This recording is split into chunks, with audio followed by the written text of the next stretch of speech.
Breitling bought and restructured Universal Genève as their ultra high-end brand, and right now they're preparing to relaunch Gallet. Universal Genève in the high-end, Breitling in the middle, with Gallet as their value offering. Universal Genève I can see being successful, but Gallet, a brand that almost nobody knows, and they also want to enter into one of the most competitive spaces in the market, a place where brands like Tudor, Longines, and a whole host of others dominate the conversation. Can Gallet make it in today's market? That's the big question. Let's dive in. Gallet were established in 1826. They effectively ceased to function as a watch brand around 1994. Gallet are, to the extent that anybody knows about them, defined especially by chronographs, the most notable of which are the multi-chron regulator from 1935, the clamshell from 1938, the flying officer from 1939, and the 1969 pilot, and then they also do have a diver from 1960, the multi-chron sub. Gallet uniquely had a very strong presence in the US. 2 pocket watches by Gallet were used at one point to time the flight of the Wright brothers. Harry Truman was also gifted a Gallet chronograph. Gallet are now part of the House of Brands, a new upstart conglomerate that, apart from making pancakes, comprises of Breitling, Universal Genève, and Gallet. The strategy of the group is to have these 3 brands serve as 3 distinct tiers of customers. UG at the ultra high end with their cheapest watches at $15,000, $16,000 and only going up from there. Breitling serving the mid-luxury space where brands like Panerai, IWC and Omega are more or less direct competitors. And finally, Gallet at a price somewhere below Breitling, essentially a value play. Initial reports seem to indicate that the starting point for Gallet watches will be about €3,200 or $3,700. Typically, you will expect that the cheapest watches in a brand's lineup are going to be the sports watches, followed by their divers. So chronographs are going to be more expensive than the starting point. For comparison, Tudor will sell you the Black Bay one in 39mm for around $4,600. Longines have the mechanical Conquest in a 41mm version retailing at just around $3,000. So $3,200 for an entry model puts Gallet slightly above Longines, but below Tudor. We also know that the watches will be assembled by Breitling initially, and they will leverage a large part of Breitling's infrastructure, including being sold out of Breitling boutiques. To keep the cost down, they won't be using Breitling manufacturer movements, but will instead source movements most likely from Sellita. I would expect the new SW200-2 Power Plus model with 65 hours of power reserve in an elaborate decoration model with COSC accuracy to be the mainstay, together with SW330-2 for the GMT and the SW510 AMT division version for the main chronograph module. There are quite a few straightforward reasons why what they're doing makes sense and why it could work. Gallet is largely remembered as a chronograph brand, and the storytelling fits with the Breitling narrative as well. It's a natural extension of Breitling's core, and having them in store as a more value alternative opens up some interesting opportunities. Having them in Breitling stores obviously leverages store space. There's no upfront investment other than some glass cases and logos on a wall, and that keeps launch costs under control. You also have a set of dedicated sales reps who can be trained quickly to tell the story of Gallet, and with them side by side with Breitling, I see Breitling enthusiasts walking the door looking for a perpetual calendar Navy timer and walking out the door with that Navy timer plus a Gallet chronograph as well. Despite the relative decline in volume sales of mid-range Swiss watches, there is data that suggests that there is an appetite for compelling value offerings. Tudor come to mind, as do Longines, Christopher Ward, and a whole lot of others. Also Seiko, Casio, Citizen, which I covered in a video not long ago. Placing yourself somewhere in between Tudor and Longines isn't half bad thinking. Lastly, the USA angle is the one they're going for. Telling the story of the Wright brothers pocket watch and a Harry Truman watch, plus a whole lot of other anecdotes, is going to be compelling. Hamilton, as an example, do really well in the US for Swatch Group, and it says to me that Americans, who are the biggest and currently almost only growing market globally, are ready for a product that tells a watch story that's about the US and not just about Swiss cheese, cows, cowbells, and cocoa plantations on the shores of Lake Geneva. This launch isn't without its merits. There's a good strategic fit. It serves a segment where there is potential, and the red, white, and blue connection will help sales in the US. But this is almost the worst time to launch a new watch brand. The Swiss luxury watch market has been trending consistently down since 2022 and 2023. In the latest report from the Swiss Watch Federation, FIHH, for the first time in years, volumes and revenues were down at the same time for Swiss watches. Despite US job reports, a rampant stock market, and on paper reasonably under control inflation, the macro trend is not one that indicates that this is the best moment for launching a new watch brand, especially in a starting point of $3,500. $3,500 is not cheap.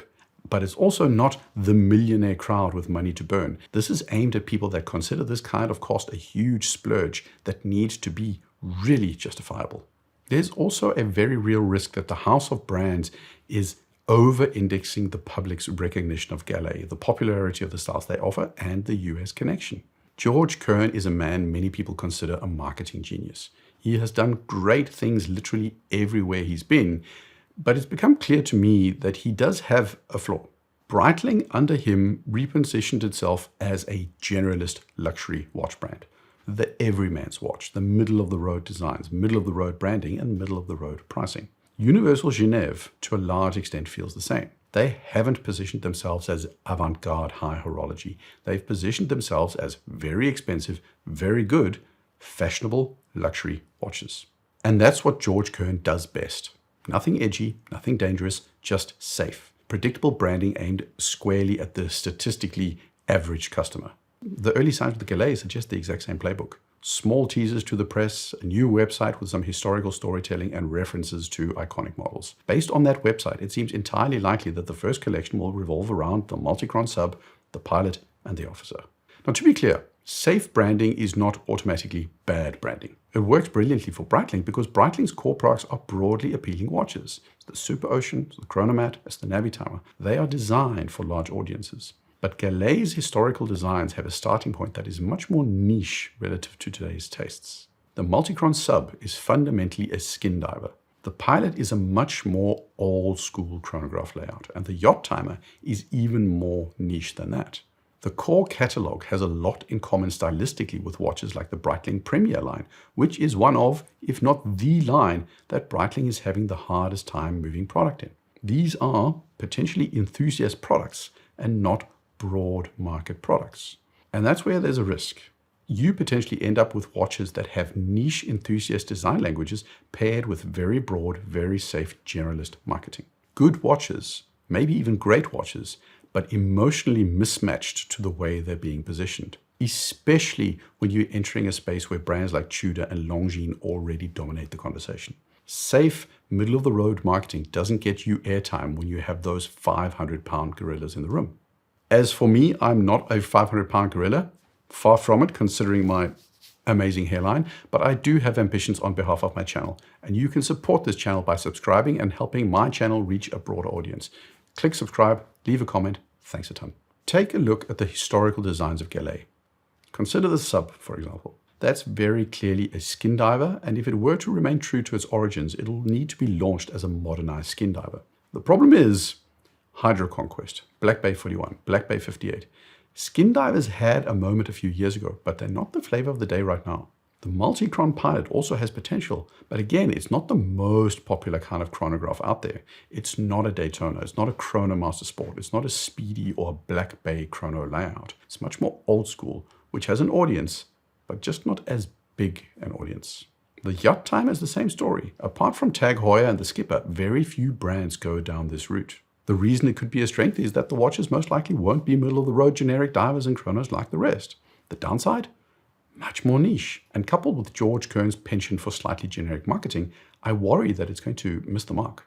Kern's approach works really well for Breitling because a generalist watch brand positioning is great when you want to sell a Super Ocean Heritage, or a Chronomat, which are designed for generalist audiences. But there's also no surprise the Breitling Premier line doesn't do as well.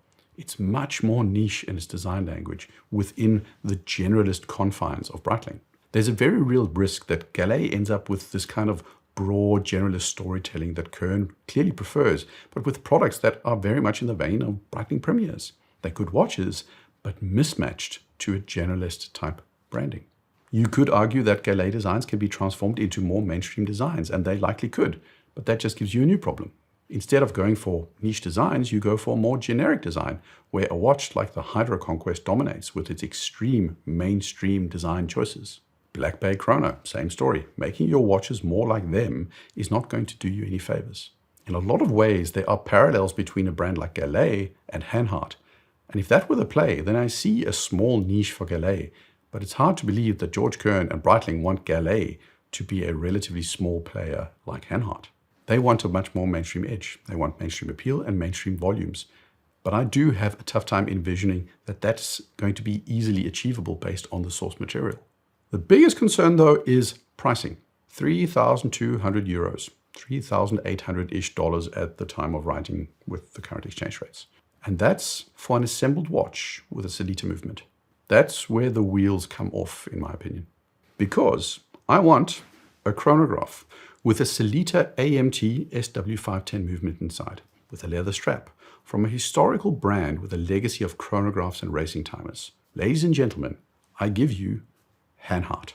The Hanhart 417 ES with the Sellita 510 AMT division flyback chronograph at a price of 2,849 euros or $3,100. The point is, the upper range of a good, solid, dependable chronograph from a historic brand with an AMT Sellita 510 movement inside is under $3,000. The upper range of any mechanical watch with any movement that is comparable to a Sellita SW510 is a Longines Avigation Big Eye chronograph, which costs $4,200. $3,800, which is likely for the sub or a dress, so a non-complicated watch, as a starting point, is starting to sound like a tough sell. Think that through. If Gallet's first chronograph is more expensive than a Longines, then they have a real problem. Because slightly above that point, you have Tudor selling the Black Bay Chrono for $6,500. What are they going to pack into the product that justifies the premium over the Longines price point? And I don't see a $4,200 Sellita SW510 AMT division offering being compelling. So under $4,200, a chrono won't be as good as a Longines and will invite price comparison with Zinn, Hanhart, and a host of others. At $4,200, it needs to be as good as a Longines in every way. But with the Sellita SW510s, SW330s for GMTs, and similar movements which likely get used, they are almost inevitably a lower price solution. And above 4,200 stops being value and invites competition with Tudor at 6,500.